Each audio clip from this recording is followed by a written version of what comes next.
So welcome back to another Artist Spotlight. Today I am joined with Ron Sinclair. Sinclair, is that correct? Yes, it is. How are you doing today? Doing just fine. Beautiful day today. So now you were recommended by someone on our board, Tanya, and she had mentioned that you had been a part of Clayton Theater Week. That's correct. Is that correct? Did you start that or? It goes way back, even before I was involved.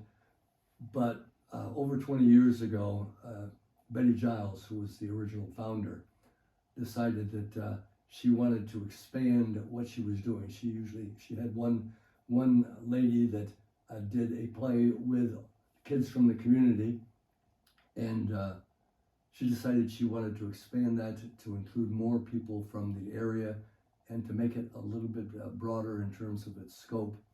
So that's when, as I say, around 20, somewhere between 20 and 25 years ago, I got involved, and there were three others who were founders of the new version of the Clayton Children's Theater.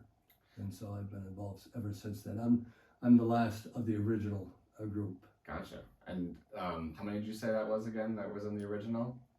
There were four teachers, Yep. 4 directors, and we would choose a play that we were going to do with the kids.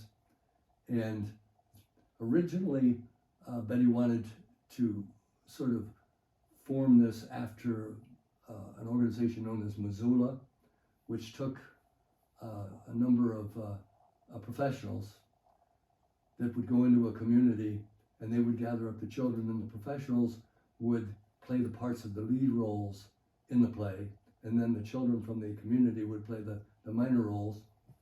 And that's the way she originally intended it to be, and that we would be, the 4 of us would be the major characters.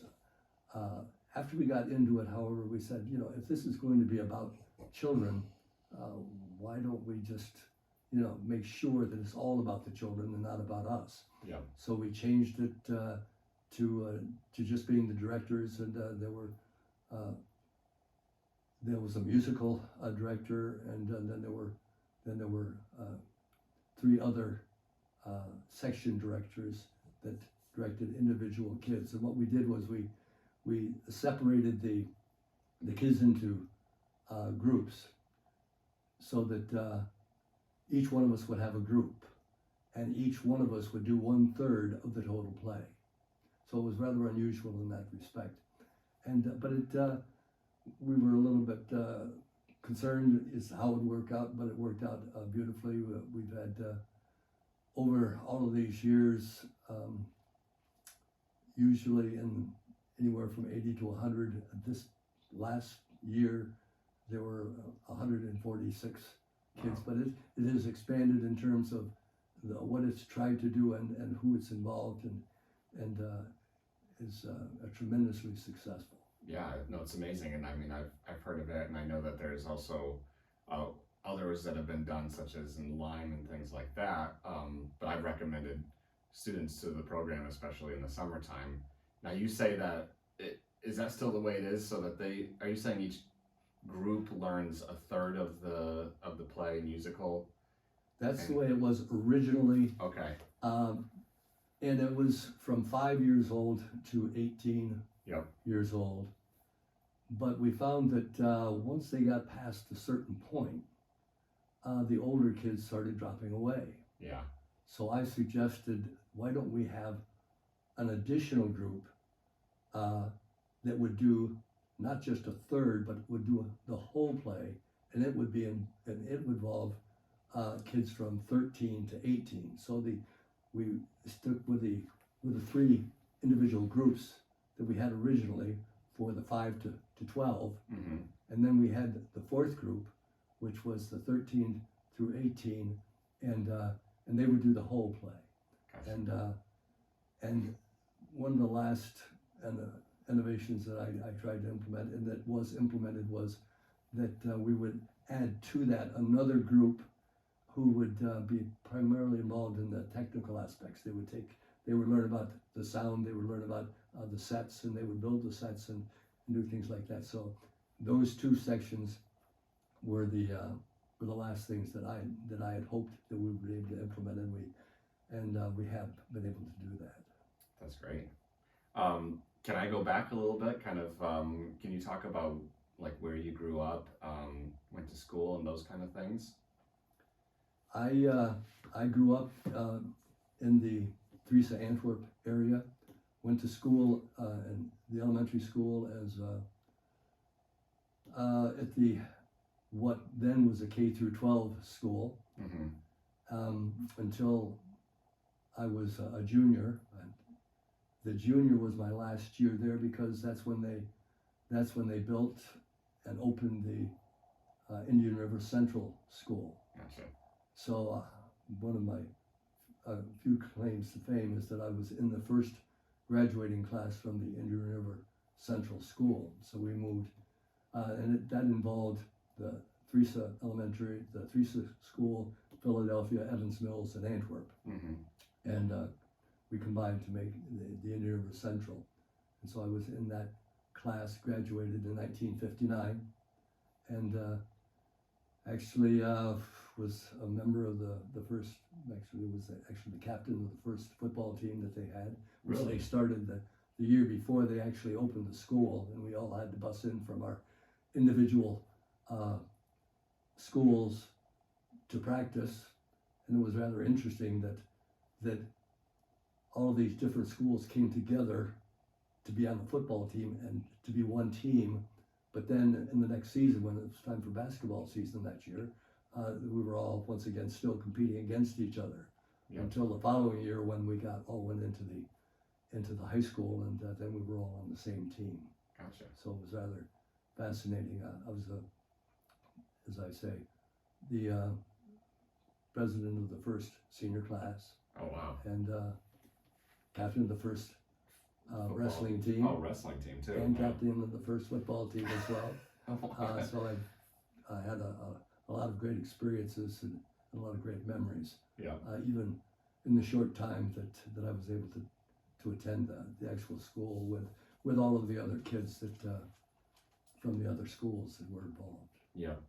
So that's crazy. I mean, captain of a few sports teams, president of class, and then did you in school do anything related to theater?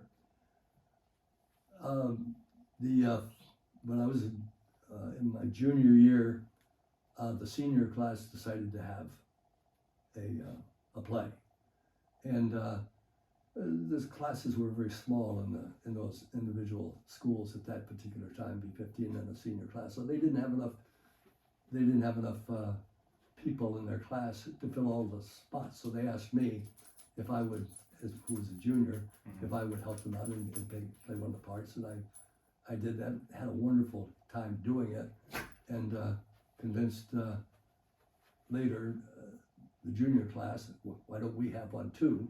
So was able to have do 2 plays in my junior year, and they kept it going the next year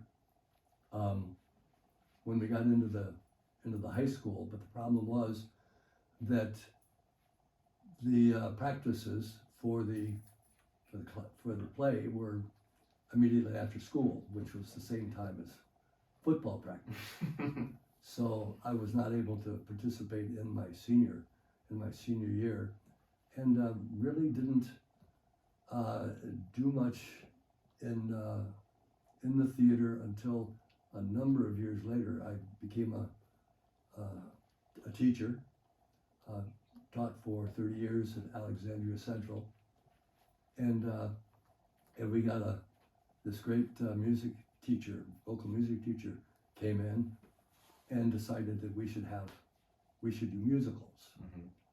We had a maskers club that did drama plays, but we had never done a musical, and I hadn't really been involved with the drama club either. But when she tried to do the play, she had the same problem that the junior class had back when I was in high school. They didn't have enough kids, even though she was drawing from the whole high school to fill all the spots.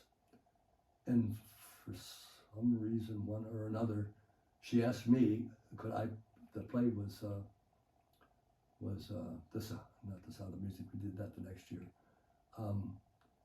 asked me to play Harold Hill, which was the lead in the play, and I said, well, this is about the kids. Yeah. You should get one of the kids to do that play, that part. And she said, I can't find anybody. I said, you've got a whole chorus.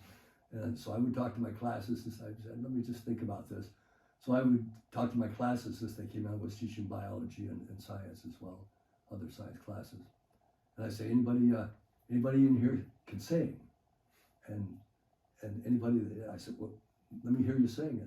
And I say, you go down and talk to the music teacher. I said, I think that she's got a part that you could play there. You sound good to me. Mm-hmm. But I could never find anybody that satisfied her to do that particular part. And so I ended up doing it that year, and we did it then again the next year, and she asked me to play the lead in the Sound of Music that year, and I enjoyed it so much that I decided that I would like to get involved with theater in Watertown. So I went to an audition for Lyric Theater of Watertown, and got a part, and just enjoyed that. Tried out with the Little Theater of Watertown Incorporated, and they gave me a lead role in that. And so for years I was involved in both Little Theater and Lyric Theater, and had a great time. Actually became members of both boards at one time, and directed plays for both Little Theater and Lyric Theater.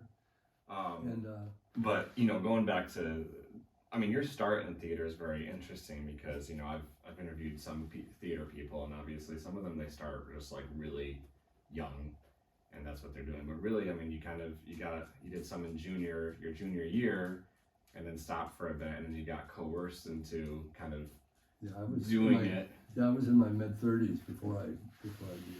Yeah. Anything else? Did your experience as a junior factor in? Did that help for you to take on the role at Alexandria Bay? It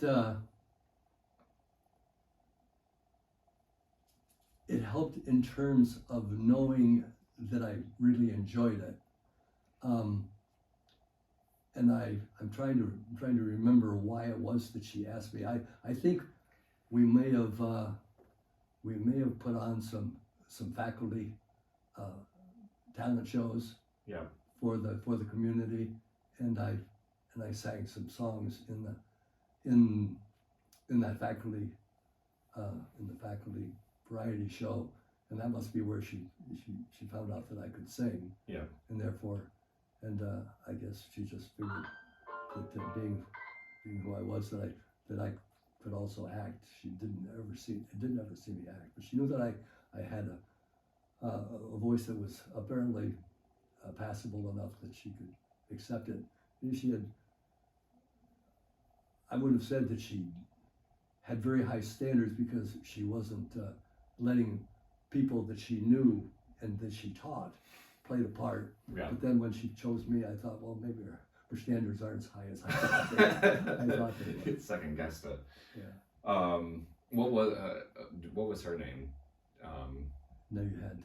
I can't remember her name because it's been She's over 30 years. Yeah. Since we did those plays. She must have been prior to Katie Taylor. She was about two teachers before Katie. It was her first. It was her first teaching job. Yeah. And as a matter of fact, after she left Alex Bay, she taught at Indian River for a couple of years, and then she went into administration. Yeah. And I thought you might ask me her name, and I was going to see if I could find her on Facebook. I haven't. She used to be to be on there, a lovely lady, and she changed my life. Yeah. Even though I was always a teacher,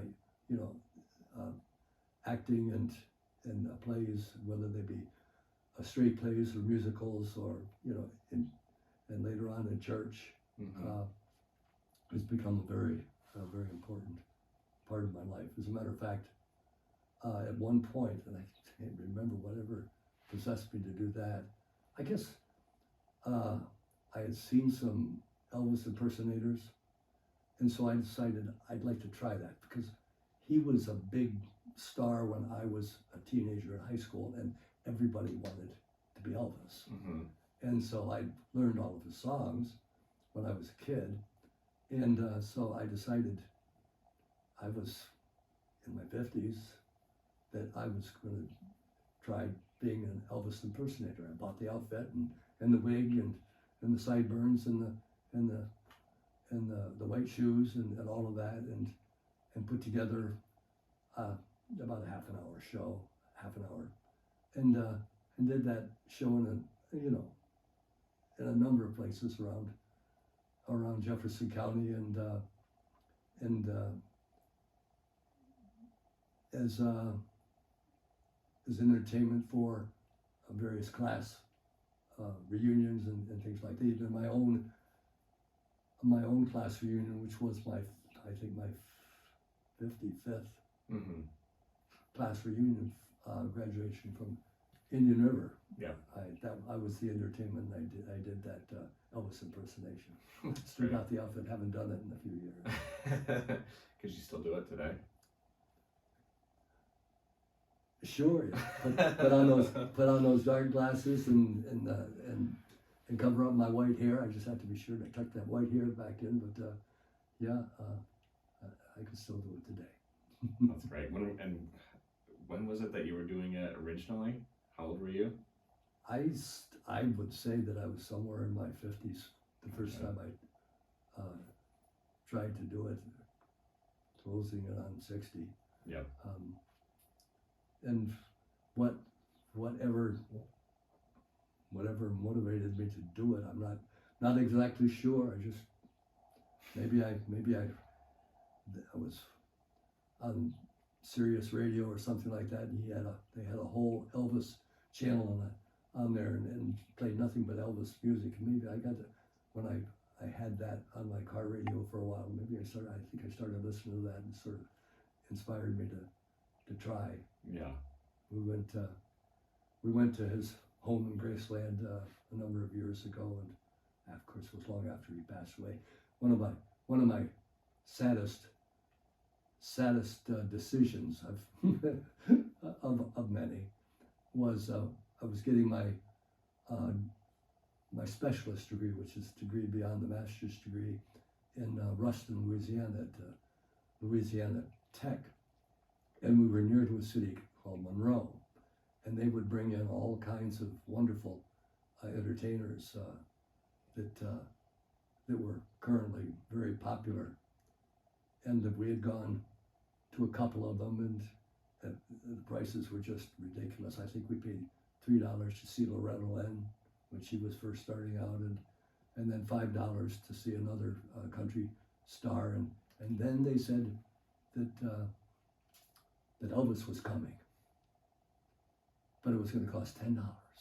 And I said, nobody's worth $10. Was this before? This was before what today you can just a normal star would cost you at the fair $50 to go see. Right. But dollars were different in terms of their value back in the early 70s, which is what I'm talking about. Yeah, but still was. But still, I regret not having gone to see Elvis, because he was so important to the culture that I grew up in. And of course, you still see Pat Boone. You don't hear him sing anymore, but he's still advertising, doing advertisements on TV and so on.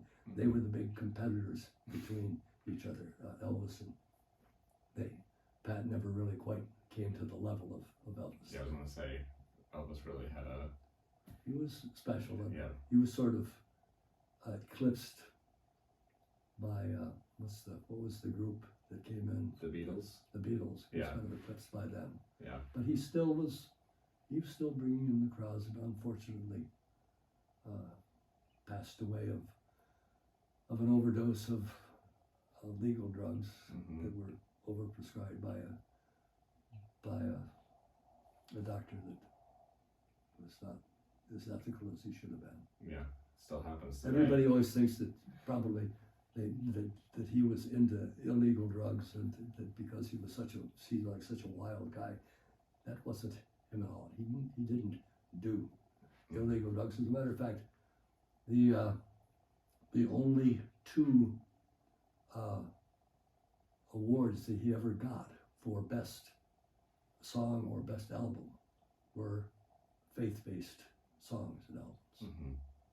And those, and in the show that I put on, half of the songs that I did were faith-based songs. Yeah. Primarily because once I retired from teaching, which was back in 1996, after 30 years, well, that's another whole story. I won't digress. I'll let you ask the questions you want to. No, you're good. You're good. I just want to kind of make sure that we've touched on everything. I mean, so because we've talked about, your theater journey in terms of it starting when it kind of really progressing in 30s, right? We've talked about Clayton Theater Week. Are there any other aspects of like the performing arts or theater? I'm glad that you mentioned that, because when I was near to retirement, there was a fellow, my best friend as a teacher, decided that we ought to start up a theater group ourselves. Mm-hmm. And this was back in the 90s. And we called it North Jefferson Community Theater. And we did a number of plays with that group. As a matter of fact, we purchased the hotel in Theresa to put on our shows. Wow. We bought it as it was one of those tax auctions. Mm-hmm. And I think we paid $2,500 for the hotel. Beautiful hotel that had been used right up until recently, and then it was just abandoned for a year or two. Yeah. And we turned the dining room into a performance stage and a place where people could come, and we were very successful but only for a couple of years. And then the store next to us also went vacant. Yeah. And was purchased at the same time that I purchased the hotel. But the person that owned that never really used it, and he left it vacant. And the young people in the town had found a way to get in there to do whatever they had it in mind to do. Mm-hmm. And one day, it was in the wintertime, or in the late fall or early spring, still very cold. They decided that they needed some heat for whatever it is they wanted to do. So they started a fire in the bathtub. Mm. Thought that would be safe. Well, of course, they put too much burnable material in the bathtub, and it went right up the wall. Yeah. Caught the wall on fire and burned not only that building, but burned our theater building and our hotel. Wow. It was built in 1890. Yeah. And it was just and that was pretty much. We did some other things as well, in various venues in Alex Bay, at the Edgewood and Bonnie Castle and places like that. Yeah. But then my friend, he retired, and and he became the theater director at JCC for Yeah. a number of years. Was teaching there, but that sort of once we lost the building, that sort of took the heart out of it, and Yeah. so then I went back to Lyric Theater and Little Theater, and of course the Children's Theater Yeah. play. Yep. But that as part of one of the things that we did as part of the North Jefferson Community Theater was we set up a group that we actually got funding for through the North Country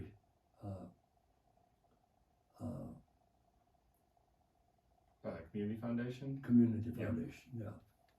And they funded us, and we would had I think there were 3 or 4 of us that actually put together shows that we would take to here and there, and we would get a small stipend for it.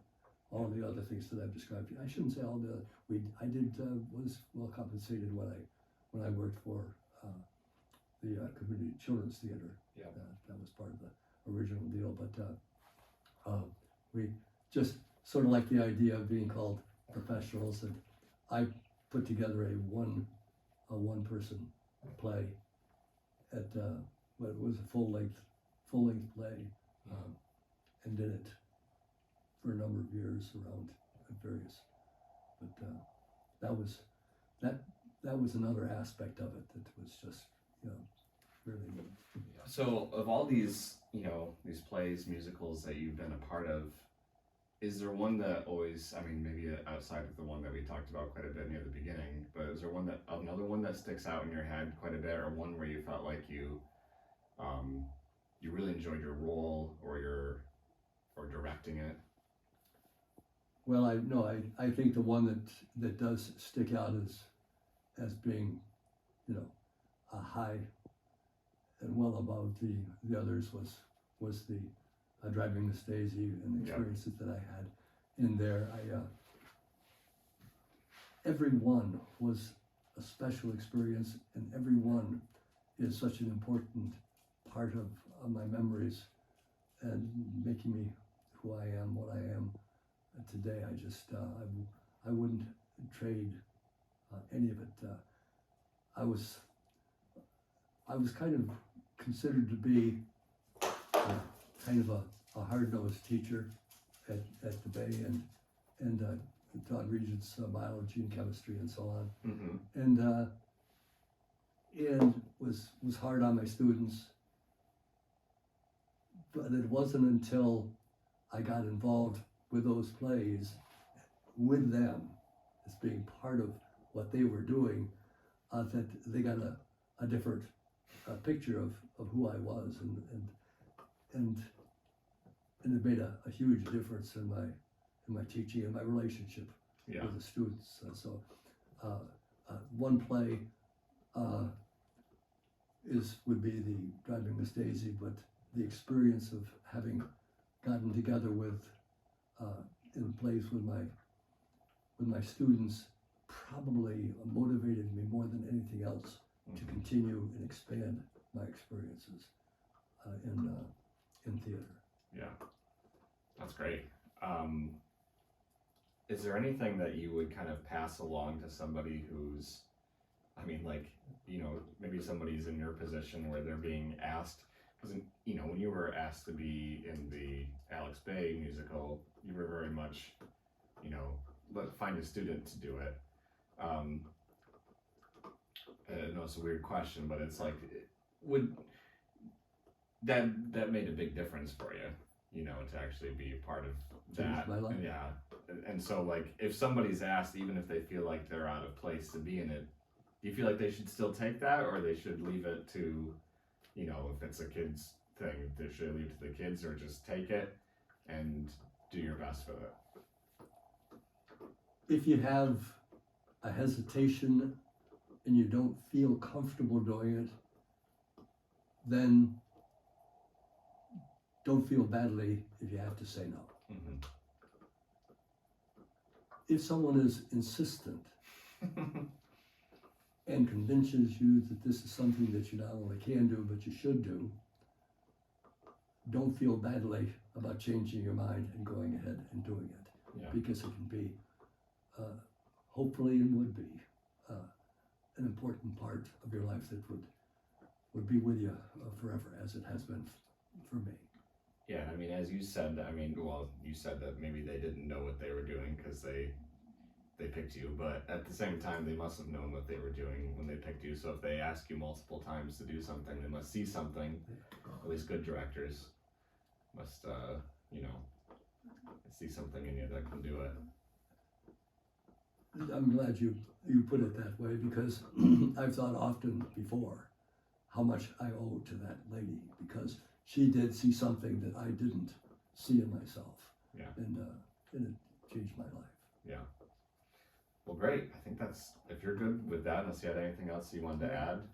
I think you've got it just about all out of me. So thank you very much for asking me to be a part of it, and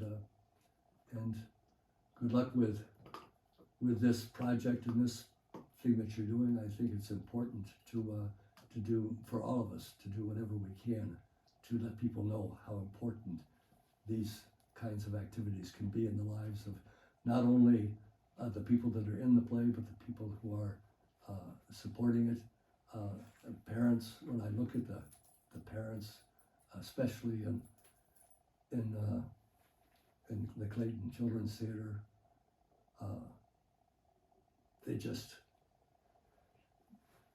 they're not only willing to pay to have their students participate, but they are there for them every day to pick them up, to bring them back to whatever. They're there. The place is filled to the rafters for every performance. Mm-hmm. And now the numbers of students are getting so big that that people in the community are not getting that opportunity to see the plays, because just the numbers of parents Right. parents and close relatives are just packing the place. It's just a wonderful thing, and it's a beautiful venue. It's getting to be kind of small for the numbers of kids that they have coming Yeah. in there to participate, but it's still working. Yeah. As long as it's It's a good problem to have too. It's a good problem to have.